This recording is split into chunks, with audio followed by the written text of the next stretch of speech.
예, 안녕하세요. 이변은 이다 이동현 변호사입니다. 예, 오늘은 마약 밀수 처벌과 대응 방법에 대해서 알아보도록 하겠습니다. 제가 이제 오늘의 주제를 선택하게 된 이유는 이 마약 밀수 관련해 가지고 이제 수사기관으로부터 연락을 받아 가지고 저한테 연락이 오시는 분들이 최근에 좀 급증하고 있습니다. 예, 그래서 그거에 대해서 특히나 그 분들이 질문하시는 게 마약 밀수는 어떻게 처벌되나요? 변호사님 어떻게 대응해야 되나요? 뭐 이런 문의를 많이 하시는데 그거에 대해서 간략하게나마 답변을 드리고자 이제 오늘의 주제를 선택해 보았습니다.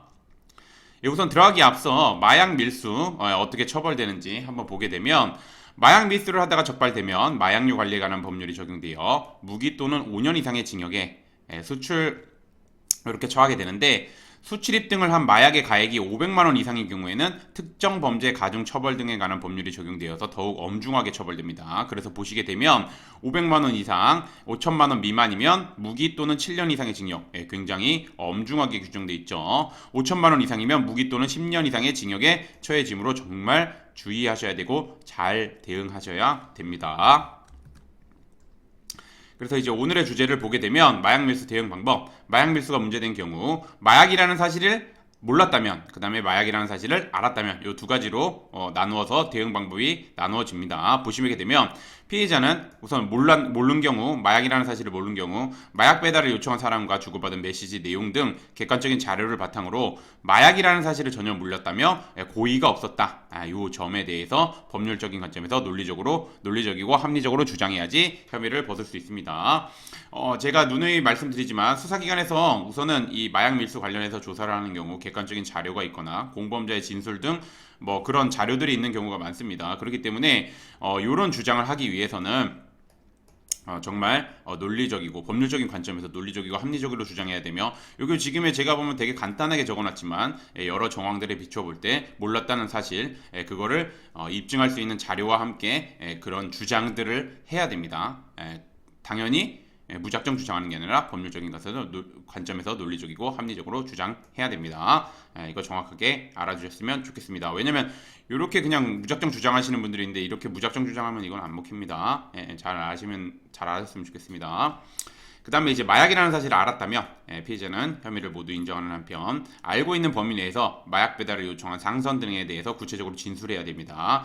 수사기관에서 특히 마약 사건 같은 경우는 조직범죄로 이루어지는 경우가 많고 마약 밀수 같은 경우는 조직적으로 이루어지는 경우가 많습니다. 그래서 상선책에 대해서 좀 잘 말을 해야지 이제 수사기관에서도 이제 그런 거를 반영해서 그 고려를 해줍니다.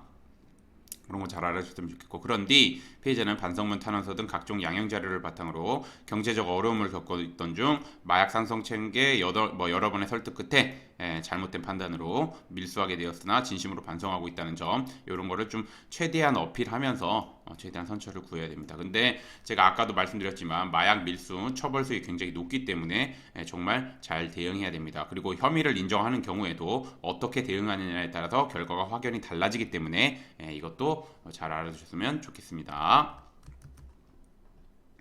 이거는 뭐 제가 진행했던 사건들 중에서 향정 사건이고 혐의 없음 증거 불충분으로 끝났던 사건입니다. 그다음에 계속해서 보게 되면 대마 사건 기소유예.